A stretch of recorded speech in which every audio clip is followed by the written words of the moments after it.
Hola, muy buenas a todos y todas, yo soy Boro y este es un nuevo audio-vídeo del canal de Boro MV y en esta ocasión voy a responder a vuestras preguntas, las que durante estos últimos 2 días se han estado acumulando y que voy a intentar responder de la manera más digna posible. Sin más, vamos a ello.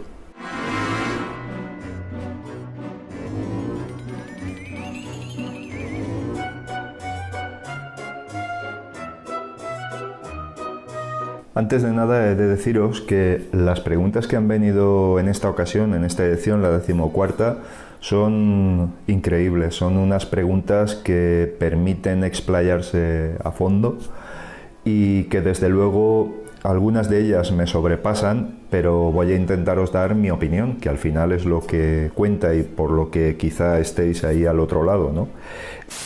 La primera de ellas vino por correo electrónico y es de Dani Cepelín, que pregunta y comenta ambas cosas a la vez. Hola Boro, mi pregunta para esta semana es un poco delicada, se podría decir.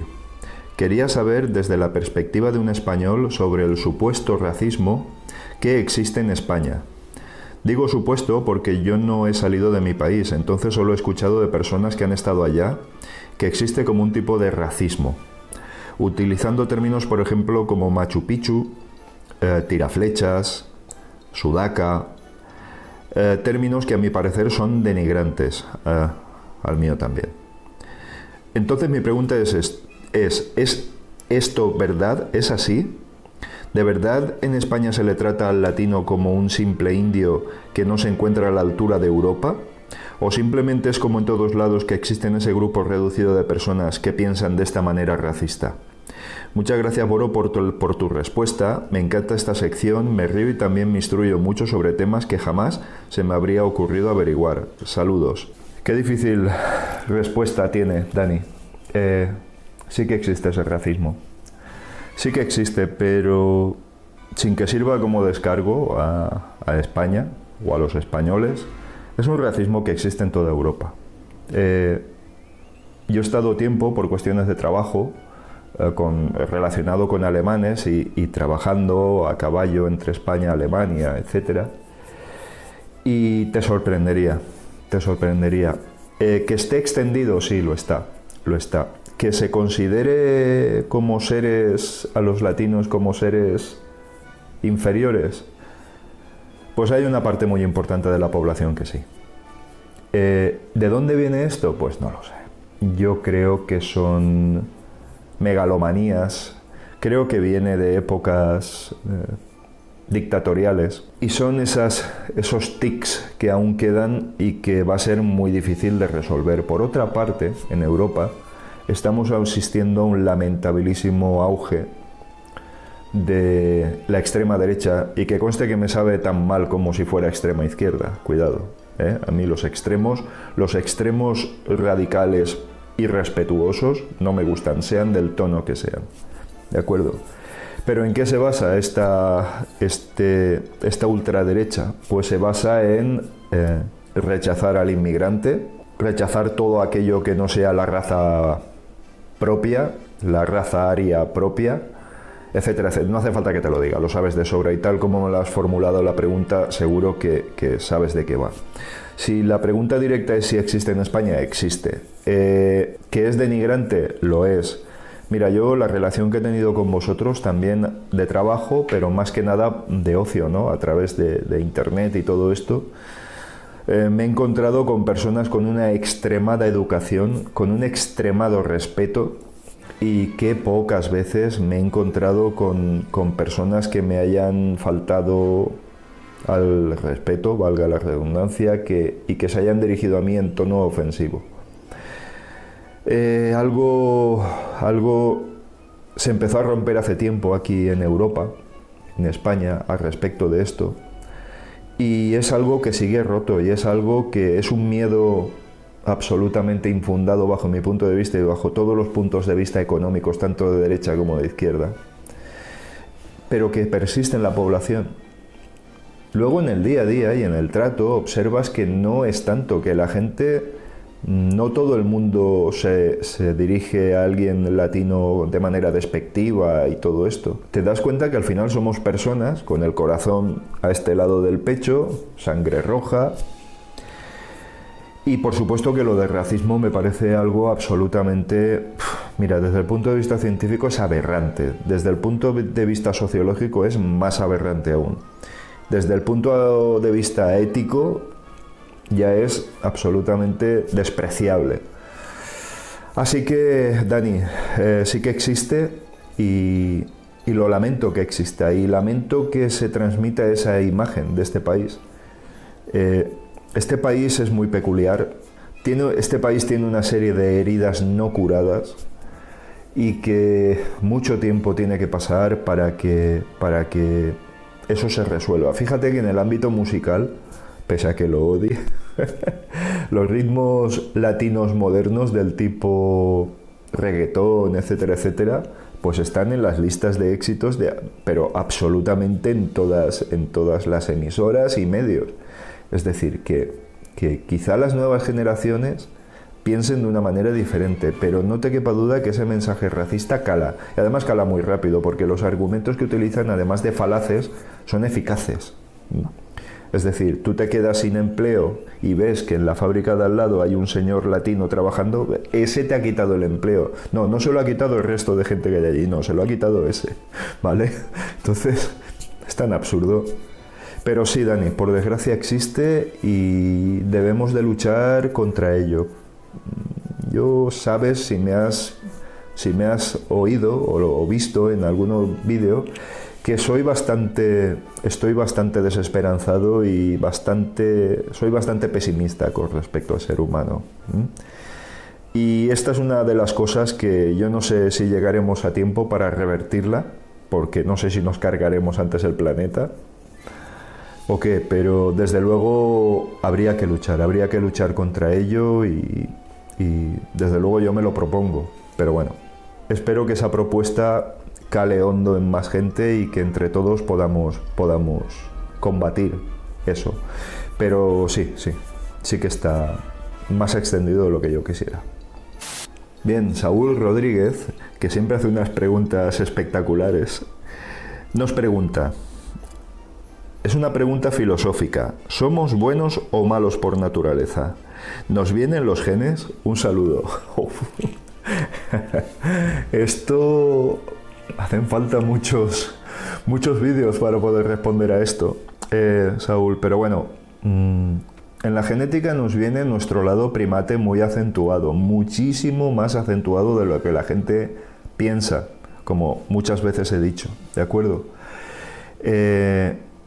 Y entre los primates, pues hay unas características comunes, que son, pues, unos seres con unos índices de inteligencia mayores a lo habitual, pero que también tienen unos desequilibrios psicológicos importantes en ocasiones, ¿de acuerdo? Desde luego, en esta orden somos los únicos que somos capaces de matar por placer prácticamente en toda la naturaleza, y eso es algo que sí que se lleva en los genes.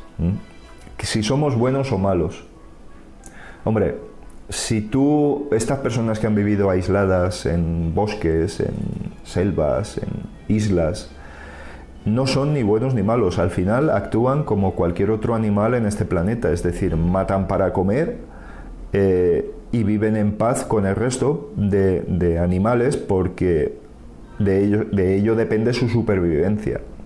Si lo agotan los recursos, evidentemente,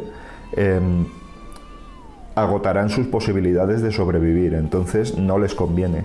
Por ese lado yo no sabría decirte si somos buenos o malos, pero desde el lado social sí que tendemos a ser malos. Fíjate que todas las organizaciones sociales, en todas las ciudades, en todos los pueblos, en todos los países, siempre hay unos ejércitos, unas entidades policiales muy grandes, con la necesidad de estar muy organizadas, porque siempre están actuando. Quiero decir, es un hecho de que continuamente están actuando. Es cierto que la inmensa mayoría de la población no necesita de sus servicios, entre comillas, pero sí que tienen que estar ahí, ¿no? El ser humano lo que quiere es, pues, tal y como está montado esto, trabajar y del rendimiento obtenido por el trabajo vivir. Por ejemplo, te voy a poner mi caso, ¿no? Yo, mis aspiraciones, fíjate, se me podrá tachar de poco ambicioso, y es que lo soy, soy poco ambicioso. Necesito el dinero justo para poder mantener mi moto, cosa que por otra parte tampoco es tan caro, y para poder salir con los amigos un viernes o un sábado por la noche y disfrutar de su compañía. Realmente no necesito nada más, por supuesto, evidentemente mantener un hogar como corresponde, como Dios manda, ¿no? Entonces, desde ese punto de vista es difícil que tengas la malicia de la ambición, que tengas esa tentación de pasar por encima de los demás para conseguir otras metas, ¿no? Toda la gente que participa de esta misma filosofía, es difícil que quiera hacer daño a alguien para sobrepasarle, ¿sí? Pero desgraciadamente esta sociedad está orientada a la máxima competitividad, a la máxima ambición, a tener unas aspiraciones materialistas absolutamente desbordadas y fuera de lugar. Y sobre lo de si el ser humano es sostenible, que no lo preguntas, pero viene a colación todo esto. Yo soy muy escéptico, siempre lo he sido. Pienso de verdad que nos vamos a cargar este planeta y, bueno, no, el planeta no nos lo vamos a cargar. La habitabilidad de este planeta, tal y como la entendemos, sí. Estoy plenamente convencido. ¿Por qué? Porque si os fijáis nos estamos convirtiendo en una plaga. Estamos creciendo sin medida, estamos arrasando todos los recursos naturales y estamos destruyendo el entorno que nos acoge, pero lo estamos destruyendo además a pasos agigantados.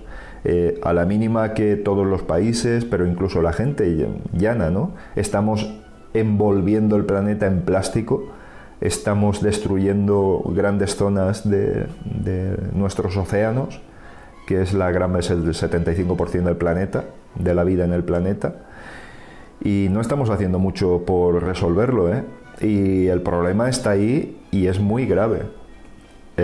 Incluso la gente responde cuando intentas tomar una medida dura y fuerte acerca de la contaminación, te responde diciendo, bien, bueno, pues que es mentira o que vaya, que estos que se han creído que nos quieren, no sé, dejar sin coche contaminante de hace 30 años, ¿no?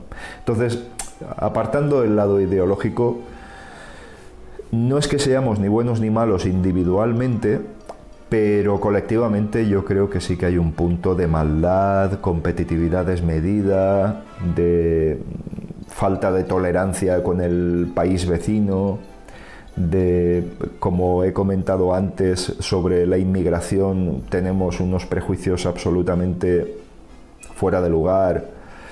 Entonces, la respuesta creo que sería esa: individualmente ni una cosa ni otra, simplemente somos primates y reaccionamos como tales para bien y para mal, pero colectivamente sí que creo que somos malos, porque si miras el colectivo de otras especies verás cómo no son de la misma forma que nosotros. Sí que creo que somos malos colectivamente, que va a ser difícil resolverlo, y de hecho estamos haciendo probablemente más esfuerzos para colonizar otros planetas y poder agotar sus recursos también, que por mantener el nuestro. Hay unas fechas de no retorno que estamos sobrepasando. La de 2050 para la eliminación de motores de combustión interna, pues ya se está comentando que es imposible que se pueda cumplir, pero claro, el planeta tiene unos límites. Si lo sobrepasamos nos cargaremos la habitabilidad en el mismo.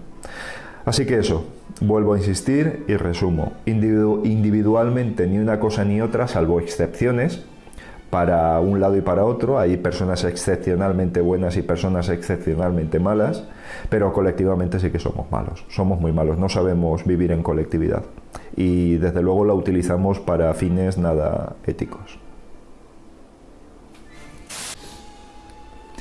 Jorge Delgado nos pregunta, Boro, ¿cuál es el mejor móvil en la actualidad? Y si el dinero no fuese un problema, ¿qué móvil te comprarías? Gracias, un saludo. Muy bien, Jorge.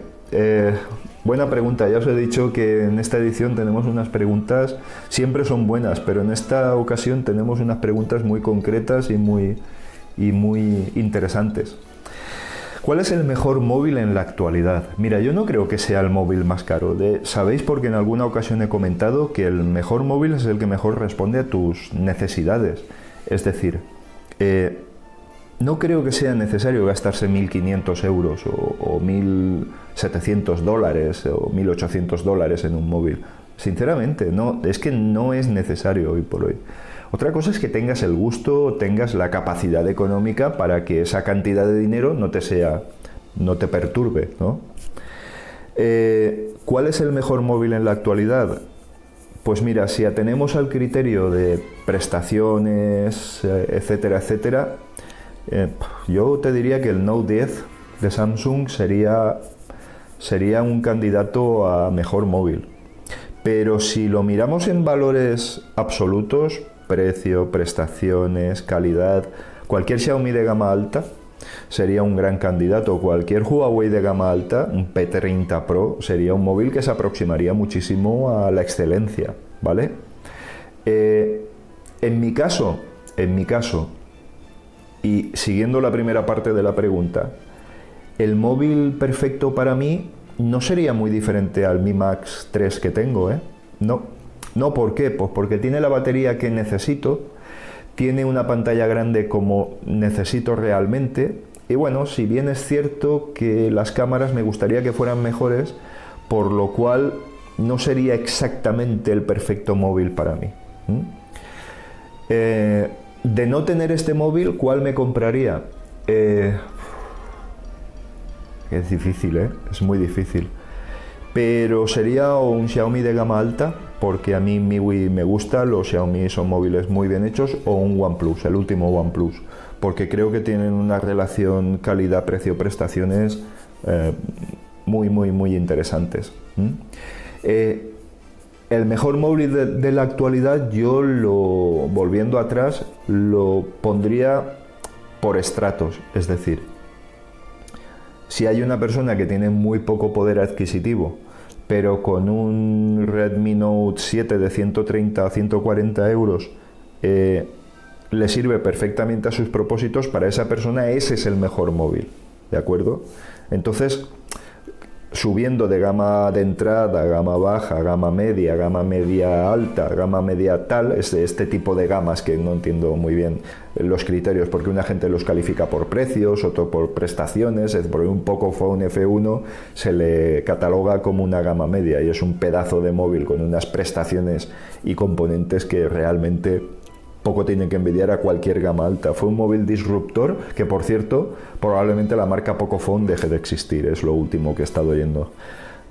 ¿Por qué? Pues porque se solapa con un montón de móviles de la marca, ¿no?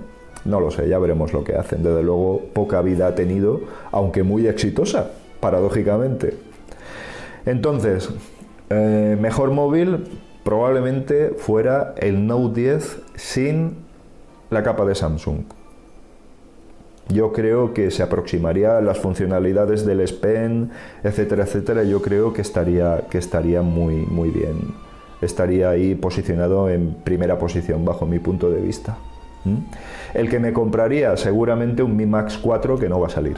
Sería un Mi Max 3 con las cámaras un poquito mejores, sobre todo la frontal.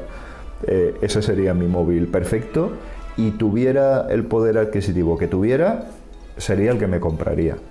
Casi con toda seguridad. Además del OnePlus, si tuviera un poder adquisitivo mayor, probablemente me estiraría por un OnePlus. Pero entre estos dos estaría Mi Max 3 actual que tengo, o sea, un posible Mi Max 4 y un OnePlus. Sí, ahí estaría. Bien, Alfredo Parrell nos pregunta: muy buenas, Boro. Siguiendo la línea de mi última pregunta, en la anterior convocatoria, me gustaría que nos explicaras tu opinión sobre la hucha de las pensiones, de la seguridad social. Cada vez hay menos dinero en ella y mi preocupación es saber si habrá dinero para nuestra jubilación. Es una gran inquietud.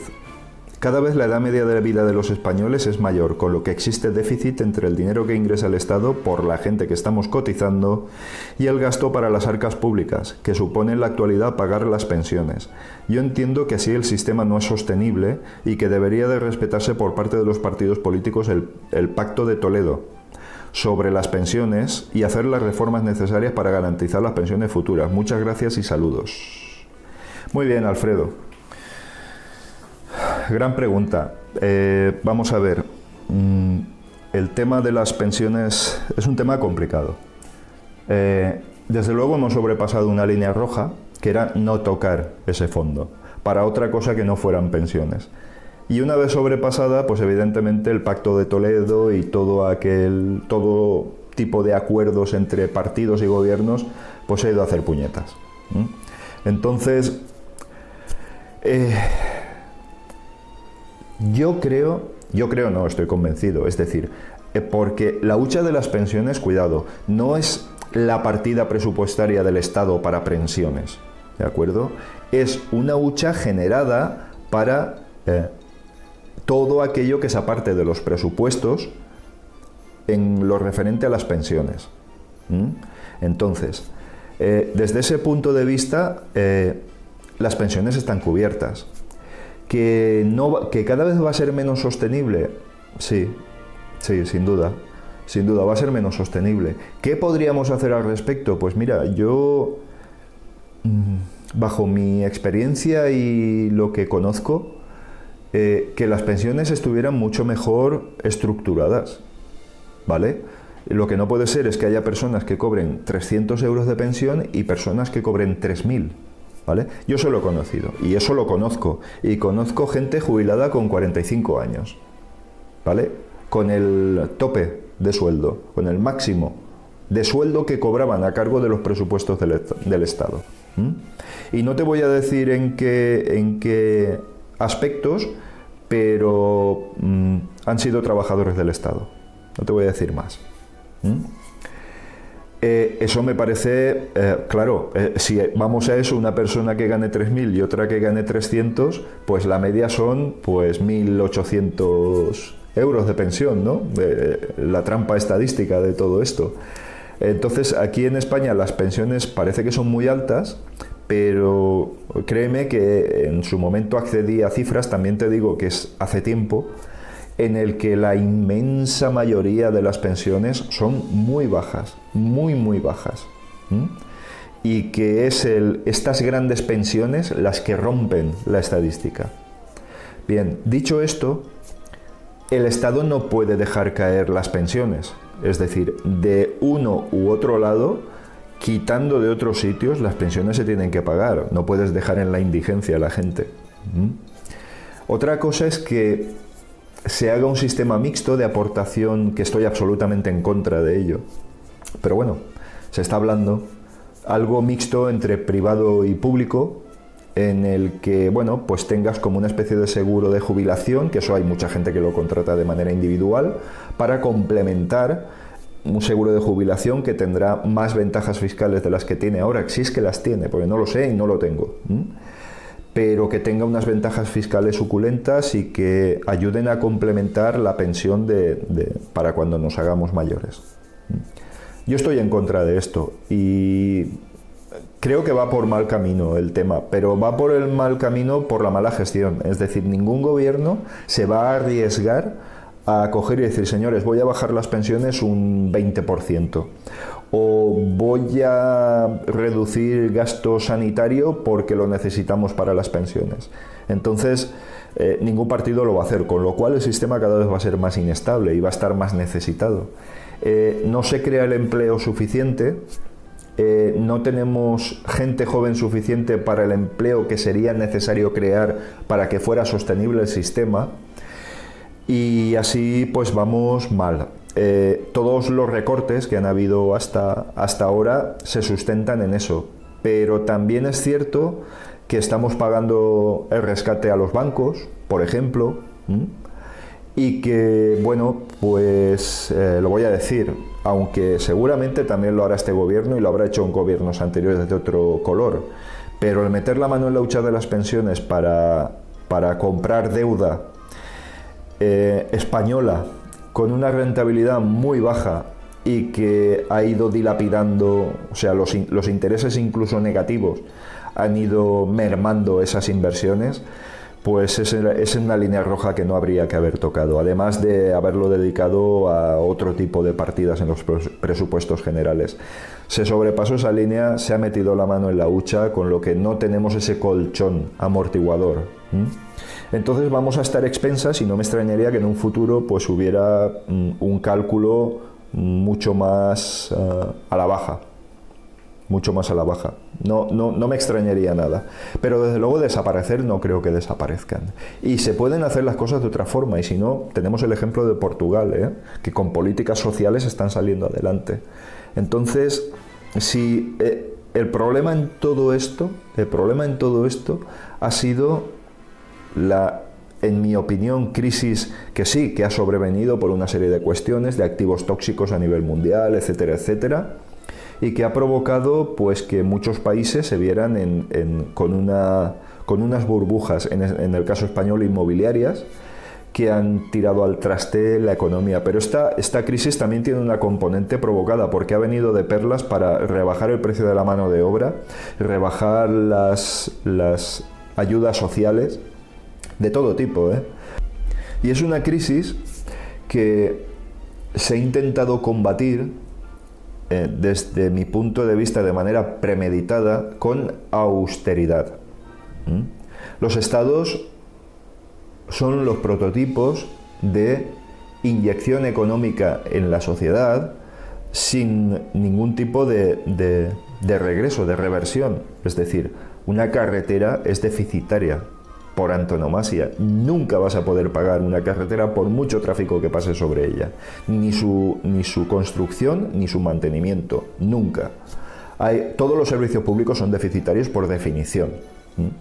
Entonces, tengo más gente en el paro, por lo tanto recaudo menos, por lo tanto hago políticas de austeridad y el dinero me lo guardo ¿para qué? Para pagar el rescate de los bancos, insisto, porque es que es algo tan grave, pero tan grave, que, bueno, yo creo que esta sociedad debería rebelarse contra esas cosas, y si no lo hace, pues bueno, yo creo que más de uno se va a reír de nosotros, los ciudadanos. Entonces, resumo,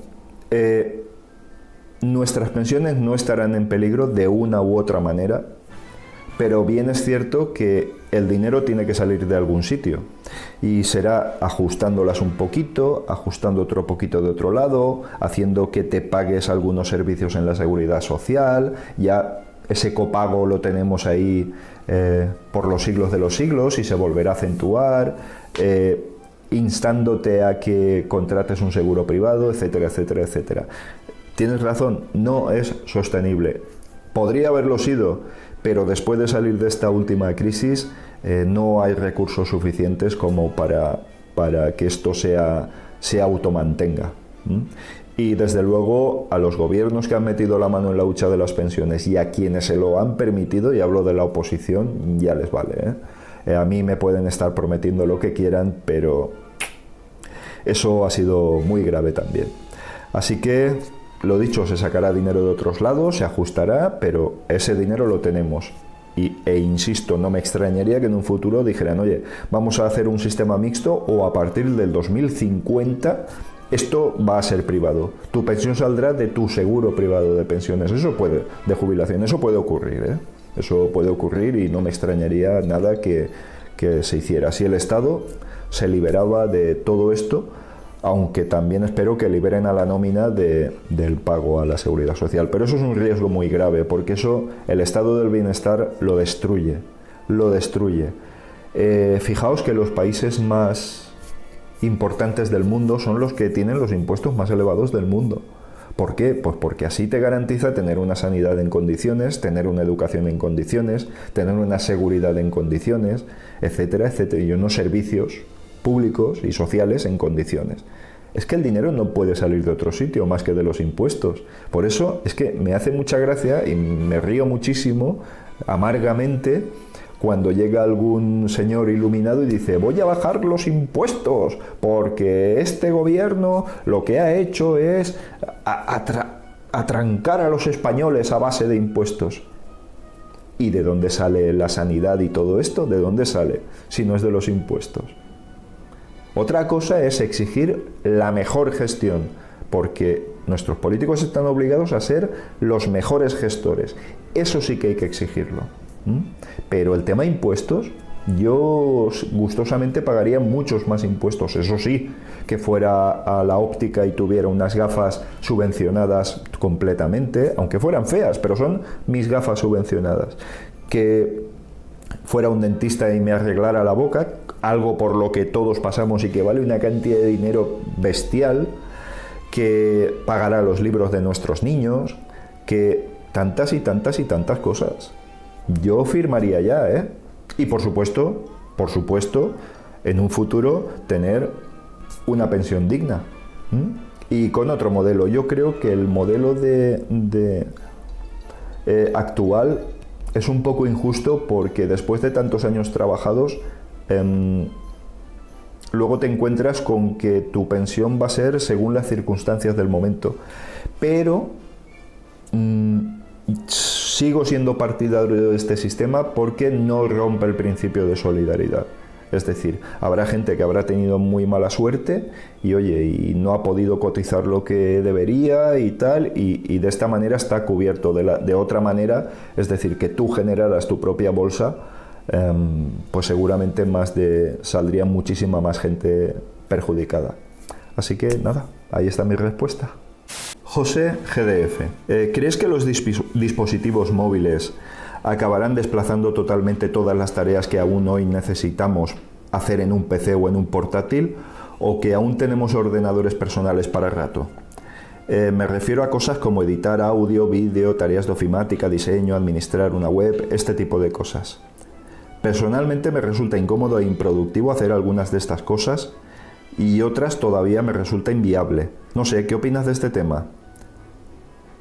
Este finde tengo el estudio realmente empantanado, que es una expresión muy valenciana, que es absolutamente desordenado y caótico, y estoy terminando de organizarlo, ya me queda menos. Por eso no hay videopregunta por mi parte en esta ocasión. Muchas gracias, José. Bueno, llevamos enterrando a los ordenadores personales de escritorio. Los llevamos enterrando ya muchos años, ¿eh? Y no se acaban de... Primero, que no se acaban de morir. Y segundo, que por ello no los podemos enterrar. No, yo creo... es que estamos en un poquito... Mira, lo único que hay claro, es que los ordenadores personales son necesarios, ¿vale? Es que yo opino de una manera un poco diferente. Y que lo realmente prescindible sería una tablet si tienes un teléfono en condiciones. Entonces, vamos a ver, de no ser que cundiera el ejemplo de la Surface, por ejemplo, de Microsoft, o algo de esto que son verdaderos ordenadores, o bueno, se asemejan a verdaderos ordenadores para realizar tareas, realmente no creo que se dé esa circunstancia de que se desaparezcan los ordenadores personales. Cuando hablo de ordenador personal me refiero a torre, monitor y teclado, ratón, etcétera, etcétera, etcétera. Siempre hay cosas que vas a necesitar un ordenador personal. Tú fíjate que desde el portátil, bueno, lo dejaras encima de la mesa, enchufaras el monitor grande, porque hay veces que el monitor grande, cuando te dedicas a hacer cosas de vídeo, cosas de imagen, escribir un texto completo, formateado, es decir, en una hoja para ver cómo queda, etcétera, etcétera, necesitas una pantalla grande y es una pantalla grande que no te la va a facilitar un ordenador portátil, por ejemplo, y mucho menos una tablet. Entonces yo creo que no van a desaparecer. Tenemos también el aspecto de la potencia. Vamos, no me imagino ripeando, porque no sé si sabréis, por ejemplo, este vídeo, mira, voy a mirar, estamos sobre 45 minutos y aún quedan preguntas, ¿eh? Este vídeo puede ocupar fácilmente unos 15 gigas. ¿Os imagináis ripear un vídeo de 15 gigas en una tablet? Como que no, ¿eh? Como que lo veo complicado. Entonces, no van a desaparecer. Otra cosa es que desde el punto de vista Linux, José, que es GNU Linux, que es el que con el que tú y yo simpatizamos, sea necesario que también derive hacia dispositivos móviles. Esto es otro tema que puede tocarse en otra ocasión, pero creo que ahí está fallando GNU Linux, ¿vale? Hay proyectos como Librem, que dentro de poco va a poner a la venta ya el teléfono con Nome y KDE, y bueno, sí, eso sí que es cierto, que haré un vídeo en otro momento, pero bueno, son iniciativas bastante modestas. Entonces, desde ese punto de vista, un usuario Linux, por ejemplo, no puede prescindir de una torre, ¿vale? Entonces, no van a desaparecer. Otra cosa es tener claro para qué sirve cada cosa. La tablet, hombre, mira, la tablet es un buen aparato para consumir. El móvil es un buen aparato para comunicar, como su propio nombre indica. Pero el que queramos enterrar unos u otros porque pensamos que alguno de ellos es superior, yo creo que no. Ya llevamos muchos años, con móviles, tablets y ordenadores, tanto portátiles como de escritorio. Entonces yo creo que está muy bien estructurado y cada una de las cosas tiene su razón de ser, además sin interferir unas sobre otras. Es decir, yo por ejemplo, para montar este vídeo, pues me siento en el ordenador. Lógicamente tengo 3 monitores, como ya os podéis ver en todos los vídeos, y os comenté en un vídeo anterior. Tengo 3 monitores. En este me pongo pues algo de música o algún vídeo o algo que quiero ver.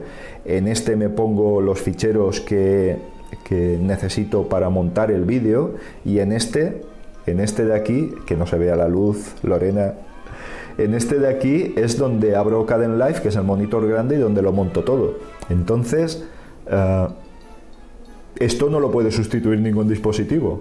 Por otra parte, cojo la tablet y a lo mejor estamos en el sofá de casa, estamos mi familia y yo, y oye, pues no me interesa lo que hace la tele, por ejemplo. Bueno, pues me cojo mi tablet y mis auriculares inalámbricos o con cable, como sea, y me pongo a ver otra cosa, y sigo estando en contacto y en compañía con los míos. Por ejemplo, para consumir multimedia no veo otra cosa mejor que una tablet.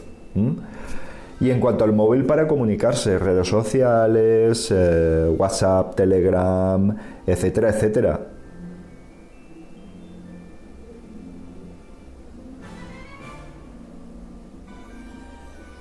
Así que yo lo que creo es que está todo muy bien estructurado ya, y que va a ser difícil que haya, porque han habido intentos de buscar dispositivos intermedios que cubrieran ambos terrenos, como la Surface, por ejemplo, pero la Surface es que tiene un precio elevadísimo y es muy de minorías. Entonces creo que esos dispositivos intermedios no va a triunfar prácticamente ninguno, ¿no? Entonces, nada, yo creo que vamos a estar como estamos durante mucho tiempo, y que el ordenador personal, con toda su potencia y toda su versatilidad, tiene mucho que decir y mucho que aguantar aún, sin duda. Bien, llega el turno de Hugo Lancheri, que nos pregunta: hola Boro, espero que se encuentre muy bien. Quería realizarte 2 preguntas. Bueno, él dice preguntas, pero yo digo preguntas. La primera, en lo referente a la censura de la libertad de expresión, que es de público conocimiento que está sucediendo en YouTube. Con cierre de canales, desmonetizan vídeos e incluso con strike debido solamente por tocar ciertos temas. Es preocupante para muchos de nosotros ver cómo se quiere imponer una única forma de pensar y hablar. Le digo esto haciendo referencia a temas políticos, históricos, teorías que simplemente contradicen parte de lo que nos contaron, etc. Me gustaría saber su opinión al respecto. Luego también me gustaría saber si le gustaría ver en los próximos años que surge una plataforma alternativa a YouTube, para que de esta manera se termine este monopolio, ya que todos sabemos que YouTube es tan grande que no hay al día de hoy una empresa con el suficiente dinero y tiempo para crear una especie de YouTube 2. Por decirlo, yo soy de los que me preocupa esta censura, la libertad de expresión que existe, y además, por más que soy usuario de YouTube, me gustaría que se hiciera una competencia de esta plataforma. Le mando un gran saludo desde Uruguay. Muchas gracias, Hugo. Interesantes preguntas, muy interesantes. La censura de la libertad de expresión. Vamos a ver. La censura de la libertad de expresión, hay determinados temas que hay que zanjar de manera traumática. Pero yo soy partidario y hablo de temas racistas, hablo de temas que simplemente que hagan daño al prójimo, ¿vale? De una u otra manera. El contenido pedófilo, de inclinación pedófila en la red, es algo que hay que cortar de raíz y en seco, incluso cualquier insinuación de que pueda ocurrir, ¿de acuerdo? Entonces, desde ese punto de vista, evidentemente siempre nos encontraremos en los límites, en la frontera entre lo correcto y lo incorrecto. En ese límite, en esa estrecha franja, siempre habrá quien sostenga unas u otras partes. El tema de la censura política. Mira, es que hay cosas que están muy superadas, Hugo. Yo no te voy a poner ejemplos porque no quiero entrar en polémicas y desde luego no quiero que se desvíe el sentido de tu pregunta, que es magnífico, en otro tipo de cuestiones menos educadas y todo esto. Pero hay cuestiones que, como te he dicho antes, el tema de la inmigración, todos estos chistes zafios, absurdos y malintencionados, eso hay que zanjarlo. ¿Eso se le puede achacar a libertad de expresión? Yo creo que no. Yo creo que no se debería. Es decir, estamos en el siglo XXI, hay cosas que no se pueden permitir. Decir que eso es ir en contra de la libertad de expresión, pues no estoy de acuerdo. A partir de ahí, es que cada uno tiene sus propias ideas. Desde luego los gobiernos están incidiendo mucho, y ahí sí que te doy la razón, en proponer, entre comillas, de manera dura, ciertas conductas a este tipo de plataformas. Y de que no hagan esta cosa, que no hagan tal otra. Por ejemplo, el tema de la cultura a través de las organizaciones de derechos de autor, a mí me parece que es demasiado exagerado el tema, que una obra que tiene 30 años no puedas publicarla porque está sometida a derechos de autor, pues ¿qué quieres que te diga? A mí me parece un poco absurdo. Es más, el arte creo que tiene que ser universal. Creo que debería ser no gratuito, pero sí tener unas condiciones bastante más favorables a todo aquel que desee disfrutarlo. Y es evidente que todos podemos descargarnos cosas y podemos verlas y tal, pero no es lo correcto. No es lo correcto. Yo entiendo que la gente que ha creado una obra tenga que comer, tenga que sacarle un rendimiento, pero no un rendimiento abusivo, porque es que estamos hablando de películas de hace 50 años que no puedes hacer uso de ellas, ni siquiera de fragmentos de las mismas. Entonces, me parece que eso ya es un poquito excesivo. ¿Qué me parece la censura a la libertad de expresión? Pues me parece mal. Me parece mal en YouTube, en la vida real, en nuestro universo social. Me parece mal, pero si es que creo que coincidiremos en que hay ciertas manifestaciones nocivas. Es decir, nadie podría ampararse en la libertad de expresión para verter contenido pedófilo, por ejemplo, como te he dicho antes. Eso hay que coartarlo, eso hay que cercenarlo. Eso, como somos una sociedad moderna y con mucha historia, debemos de estar por encima de eso, a las buenas o a las malas. Entonces, esa franja es muy estrecha, En cuanto a lo de la plataforma, una plataforma, hombre, claro que me gustaría, por supuesto que me gustaría. YouTube, como tú bien dices, ha hecho tan grande que es imposible hacerle sombra. Pero bueno, a mí me gustaría una plataforma que no existe, o por lo menos no existe con una entidad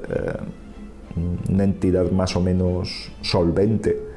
Pues una segunda plataforma. Tenemos Twitch, que parece que en el futuro podría encaminarse por ese camino. En vídeos tenemos Dailymotion, tenemos Vimeo. Sí que hay opciones, y hay opciones grandes, y hay opciones que realmente, pues son bastante solventes y son bastante correctas. Plataformas sí que hay. A mí me gustaría, como a ti, que fuera una plataforma libre, que no respondiera, que me parece que es por donde vas, a los designios de una empresa, sino que respondiera a la libertad absoluta, aunque soy partidario de con límites. Una plataforma GNU, me encantaría, por supuesto, claro que me encantaría. El problema de todo esto es que lo decimos todos con la boca pequeña y mirando hacia un lado mientras hacemos círculos con el pie en el suelo, pero la gran ventaja de YouTube es que da dinerito, ¿vale? Y ninguna otra lo hace. Entonces, o no lo hace en esa medida.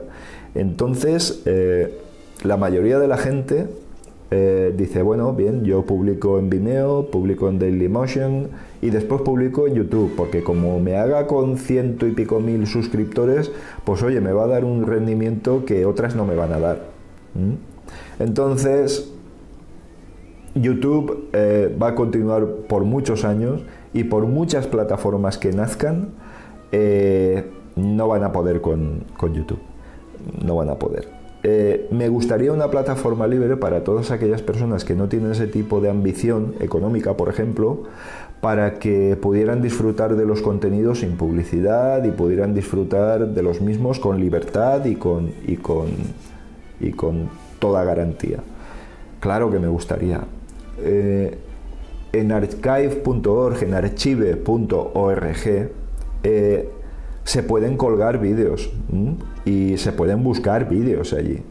Y esa es la plataforma universal, es la plataforma de conocimiento universal en la que cualquiera puede subir sus ficheros y puede mantenerlos ahí por siempre. De hecho, en la organización en la que estoy, GNU Linux Valencia, la utilizamos para nuestros podcasts, para nuestro podcast, para los audios de nuestro podcast. Recordad que podcast es un feed. Y a total satisfacción, y no utilizamos plataformas como Google Music o Google Podcast o Anchor o no sé, hay muchas plataformas de podcast. Entonces poderse hacer se puede hacer. Ahora, tan atractivo como YouTube, con esa rapidez de búsqueda, con esa indexación tan eficaz, va a ser muy difícil. Pero sí, me gustaría un free video para todo el mundo, por lo menos como alternativa. Bien, Francisco F. Nos pregunta, valoro mucho la seguridad. ¿Qué me aconsejarías, iPhone o Android? Gracias por tu tiempo, un saludo. Gracias a ti por dedicarme ese poquito de tu tiempo a mí, porque no sabes lo feliz que me hace que alguien me dedique un poquito de tiempo. Me resulta perturbador en ocasiones. Bueno, pues te voy a decir que ni uno ni otro. Ni uno ni otro, porque Android ya sabemos que es una inmensa máquina recopiladora. Ojo. Android, según Google, con los servicios de Google, es una inmensa máquina recopiladora de datos, información, etc. Y digo Android de Google porque sabéis que Android tiene un proyecto libre que se llama AOSP, Android Open Source Project. ¿De acuerdo? Y ahí no tiene la zarpa metida Google. Entonces, por ese lado ya sabemos que sí, una cosa son los datos que recopilen y otra cosa es la seguridad por intrusión, digamos. Vamos a ver, desde el punto de vista de que Facebook coge tus datos, los vende al mejor postor, hace con ellos lo que quiere y tal, pues hombre, seguro sí que estás, porque nadie va a manipular esa información, pero sí que se va a valer de ella, sí que se va a aprovechar de ella. Es difícil que en Android alguien robe tu información, ¿vale? Que puede ser, claro que puede ser, pero es que él domina el 80% del mercado mundial. Entonces, digamos que tienen bastantes más probabilidades de que esas cosas ocurran. En iOS se han dado ya muchas ocasiones en las que se han descubierto últimamente varios fallos de seguridad que son absolutamente lamentables. Y no solo lamentables, sino que hasta hace muy poco tiempo pensábamos que eran imposibles. Entonces, como seguros, ninguno. ¿Por qué? Pues porque es tan difícil cerrar absolutamente todo, que fíjate los esfuerzos que hace Apple y no lo consigue. Pues imagínate Android, que encima es una plataforma más abierta. Yo no me fiaría especialmente de uno sobre otro. Bien es cierto que iOS, Apple, parece que pone más celo en ello, parece que uno de sus argumentos de ventas y de justificación de sus precios desbaratados y absolutamente disparatados es la seguridad de sus clientes. Entonces, si tuviera que inclinarme algo, un poquito, sobre alguno, sería sobre Apple e iOS. Pero recordad que el último bug ha sido que Apple era capaz de escuchar lo que se grababa en tu micrófono sin necesidad de dar tu consentimiento. A partir de ahí, ¿tú te fiarías? Yo no. Yo no me fiaría, desde luego, de uno sobre otro, pero bueno, bien es cierto que es uno de los argumentos que exponen para tener algo diferencial sobre Android. El principal agente que interviene en la seguridad es el usuario que maneja el dispositivo. No te conectes a wifi públicas, que vamos, es un coladero. No utilices aplicaciones de dudosa procedencia, no descargues aplicaciones de lugares de dudosa credibilidad, etcétera, etcétera, etcétera. Gástate algo de dinerito comprando aplicaciones de las tiendas oficiales que están bastante más controladas que cualquier proveedor exterior, que al final, como ya dije en un vídeo anterior, no te va a salir mucho más allá de 7 u 8 euros o 10 euros al año, con lo que, vamos, es absurdo jugársela descargando aplicaciones de otros sitios y instalándolas mediante orígenes desconocidos. Es absurdo. Entonces yo diría que el principal enemigo de la seguridad es el usuario, con estas plataformas modernas, bien hechas, que pueden tener sus problemas, por supuesto, pero que yo creo que no te verás en líos si no te metes en líos. Y aunque a mí personalmente iOS no me gusta Apple y no me gusta su política elitista, porque tiene tecnología de sobra para hacer equipos bastante menos costosos. El hecho de basarse en que Apple no te regala o sea, no te vende un equipo, te vende un modo de vida, pues bueno, no va conmigo. Evidentemente conmigo no va, lo respeto, pero no va conmigo, ¿no? Yo siempre seré usuario de Android. A mucho tendrían que cambiar las cosas, pero insisto en que el principal enemigo de la seguridad es el usuario. Cómprate con total libertad un buen Android, cómprate con total libertad un buen iOS y sobre todo instala las aplicaciones de lugares certificados y de lugares fiables, como las tiendas oficiales. Y así, sí, cierto es que alguien va a saber por dónde andas, que alguien va a saber cuántas veces abres Facebook, pero no van a tener acceso a tu información sensible, al menos en teoría.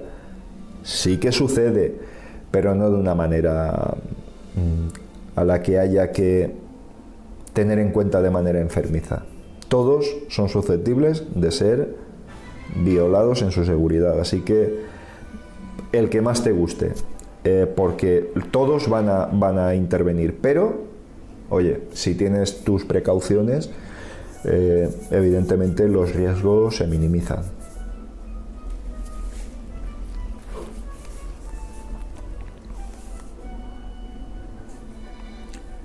Bien, por último, Francisco F. de nuevo nos hace una sugerencia. ¿Qué tal un 50 cosas sobre ti? Si no lo has hecho ya, aunque creo que no. Perdona por abusar, es mi segunda pregunta. Bien, ¿por qué no? Sí, podemos hacer un 50 preguntas. Un 50 preguntas sobre mí. Sí, bueno. Siempre y cuando no afecte a mi intimidad, a mi privacidad. En algunas ocasiones haré alguna contestación más vaga, más indefinida, pero hombre, sí, podemos hacer un 50 preguntas. Ayudadme en los comentarios de la siguiente convocatoria, por ejemplo, y bueno, a lo mejor si no son 50 son 25, pero bueno, vamos a intentar que sean 50, o a lo mejor podéis conseguir un formulario de algún sitio, de alguien que ya lo haya utilizado. De eso seguro que hay mucho, pues 50 preguntas a fulanito, 50 preguntas a menganito. Pues se pueden aprovechar esas 50 preguntas, ¿por qué no? Claro que sí. Mirad a ver si me lo podéis facilitar, mira a ver si me lo puedes facilitar. Y oye, y sí, ¿por qué no? Claro que sí. Por supuesto. A todo esto quería comentaros, y ya para finalizar, porque ya nos vamos a la hora, wow, que tengo ahí la webcam preparada y seguramente, si no pasa nada, el sábado que viene ya lo iré comentando, ya lo iré anunciando a través de la comunidad de YouTube. Pues oye, podríamos hacer un directo, ¿por qué no? Sábado tarde, oye, que es un momento en el que, bueno, pues podría ser bastante propicio, pues hacer un directo, a ver qué pasa, ¿no? Vamos a probarlo, ¿por qué no? Venga, os emplazo ahí. Bueno, y sin más, oye, que espero que vuestras preguntas hayan sido respondidas de una manera satisfactoria para vosotros y que nada, os emplazo a un siguiente audio vídeo.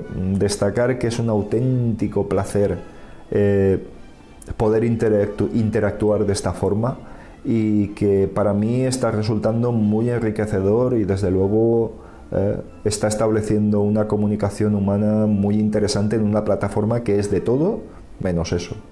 Así que nada, muchas gracias a todos y todas y lo dicho, os emplazo a un siguiente audio vídeo. Chao.